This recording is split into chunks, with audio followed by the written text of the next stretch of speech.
Hi friends, good morning everyone. कैसे हैं आप लोग? आज की वीडियो में मैं आपको बताऊंगा इलास्टिसिटी ऑफ सप्लाई के बारे में। इलास्टिसिटी ऑफ सप्लाई का पॉइंट मेथड, कैसे हम इलास्टिसिटी कैलकुलेट करते हैं, वो इस वीडियो में मैं आपको डिटेल में बता रहा हूँ। और चलिए हम अपनी वीडियो शुरू करते हैं। लेकिन एक बात और, अनअकैडमी का 3 दिन का ऑफर है और इसके बाद अनअकैडमी के प्राइस, सब्सक्रिप्शन का प्राइस बढ़ने वाला है। यस, तो अगर आप अनअकैडमी से जुड़ना चाहते हैं, अनअकैडमी की क्लासेस लेना चाहते हैं, तो सभी कैटेगरीज़ में, चाहे आप सीए कर रहे हैं, चाहे आप कंपनी सेक्रेटरीशिप कर रहे हैं, चाहे आप सीएमए कर रहे हैं, अनअकैडमी पर सभी क्लासेस अवेलेबल हैं। 12th की, 11th की, किसी भी लेवल के स्टूडेंट हैं आप, किसी भी तरीके के आप एग्ज़ाम्स की तैयारी कर रहे हैं, नीट की तैयारी कर रहे हैं, या फिर आप आईआईटी के लिए प्रिपेयर कर रहे हैं, तो सभी यहाँ पर उपलब्ध हैं। तो सबके लिए 3 दिन का ये चल रहा है। आज 15th है, एक दिन ऑलरेडी हो चुका है। तो अगर आपने लेना है ये सर्विसेज तो आप ले लीजिए। 14, 15 और 16 3 डेज़ का आपके पास समय है। आज 15 है और कल तक ये अवेलेबल है। कल के बाद प्राइस राइज सून।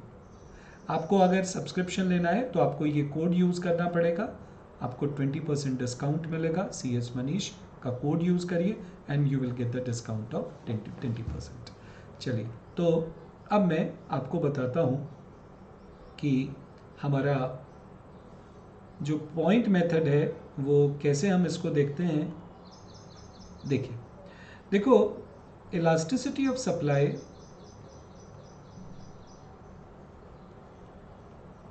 का पॉइंट मेथड क्या है, बहुत ध्यान से समझेंगे। से फॉर एग्जांपल मेरे पास यहाँ पर केस 1 है और केस 1 में ये सप्लाई फंक्शन दिया है Q is equal to 100 plus 2P। तो सवाल ये उठता है कि सर ये कैसे पता चलता है कि ये सप्लाई फंक्शन है। यहाँ पर प्राइस और क्वांटिटी के बीच में पॉजिटिव रिलेशन है। ये पॉजिटिव रिलेशन ये सजेस्ट करता है कि अगर प्राइस बढ़ेगा तो क्वांटिटी बढ़ेगा। तो प्राइस और क्वांटिटी के बीच में अगर डायरेक्ट रिलेशन हो तो हम उसको क्या बोलेंगे? Supply function. तो ये सप्लाई फंक्शन है। नाउ आपको ये फाइंड आउट करना है कि इलास्टिसिटी क्या है एट रुपीज, से for example 10।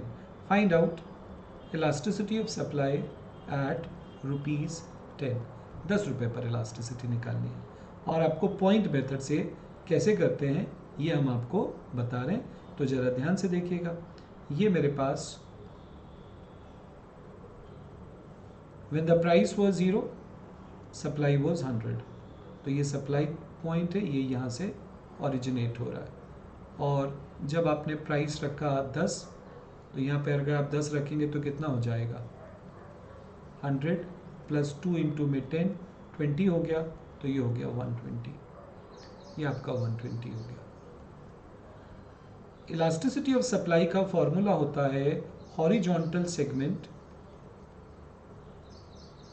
Upon quantity supplied, upon quantity supplied. तो हॉरिजॉन्टल सेगमेंट है RQ और क्वांटिटी सप्लाइड है OQ। तो ये हो गया RQ अपॉन में OQ। तो RQ क्या है? 20 और OQ क्या है? 120।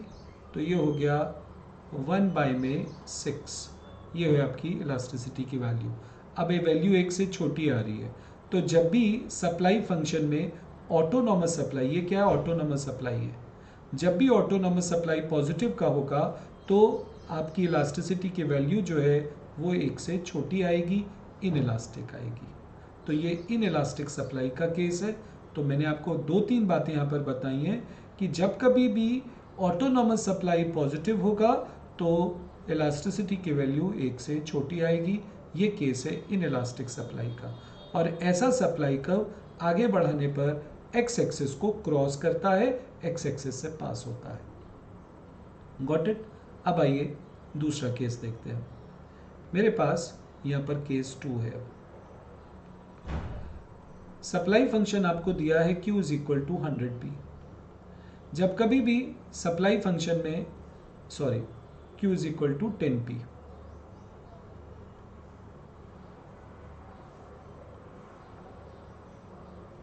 तो जब कभी भी सप्लाई फंक्शन के अंदर ऑटोनॉमस सप्लाई नहीं दिया हुआ तो आप मान के चलो ये केस है आपका यूनिटरी इलास्टिक सप्लाई का। ये केस किसका है? यूनिटरी इलास्टिक सप्लाई का। तो आपको फाइंड आउट करना है, हम इसको आपको करके भी दिखाते हैं। Find out elasticity of supply at ₹10, 10 रुपये पर इलास्टिसिटी निकालिए। तो आपने प्राइस को रखा 0 तो क्वांटिटी हो गई 0, तो सप्लाई कब यहाँ से शुरू होता है? आपका प्राइस कितना है? प्राइस है 10 और 10 रुपये रखेंगे यहाँ पर तो क्वांटिटी कितनी आ गई? 100 आ गई। तो ये 100 है, ये Q है। नाउ इलास्टिसिटी ऑफ सप्लाई आपको RQ अपॉन में OQ बताया मैंने अभी।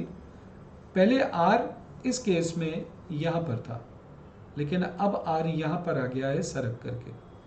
तो इस केस में आपका R और O दोनों मर्ज कर गया तो ये हो गया OQ अपॉन में OQ। अब OQ कितना है? 100। तो 100 अपॉन 100 इज व्हाट? 1। तो इलास्टिसिटी ऑफ सप्लाई की वैल्यू 1 है। ये बात मैंने आपको पहले ही कही थी कि जब भी ऑटोनॉमस सप्लाई नहीं होगा तो वो यूनिटरी इलास्टिक का केस है। ठीक है, अब मेरे पास थर्ड केस है, केस 3। केस 3 देखेंगे जरा, -100 प्लस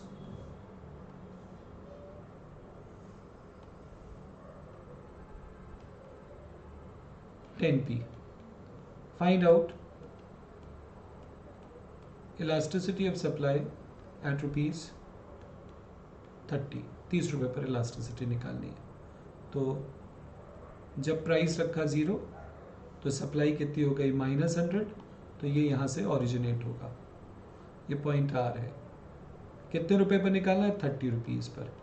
तो अगर आप यहाँ पे 30 पुट करेंगे तो 300 में से 100 गया तो 200, तो 30 रुपये पर क्वांटिटी हो गई आपकी 200। ये पॉइंट है Q। तो इलास्टिसिटी ऑफ सप्लाई होता RQ अपॉन में OQ। तो RQ कितना है? यहाँ से लेकर यहाँ तक 100 और ये 200। आपको लेंथ मेजर करना है, प्लस माइनस नहीं करना है। तो ये हो गया 300 अपॉन में 200। आंसर आ गया 1.5।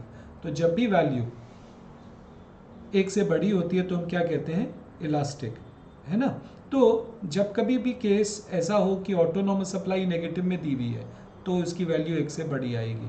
ये बात आपको पहले से अंदर से पता होनी चाहिए कि इसका जो आंसर है वो 1 से बड़ा आने वाला है। तो अभी आपने 3 केस देखे। एक देखा ये जो आगे बढ़ाने पर y एक्सिस को काट रहा था, यस ऐसा। एक केस देखा ये जो आगे बढ़ाने पर ओरिजिन से पास हो रहा था, और एक केस देखा आपने ये जो एक्स एक्सिस को टच कर रहा था। जो ये है ये इलास्टिक है, जो ओरिजिन से पास होगा वो यूनिटरी इलास्टिक है, और जो एक्स एक्सिस को टच करेगा वो है इनइलास्टिक।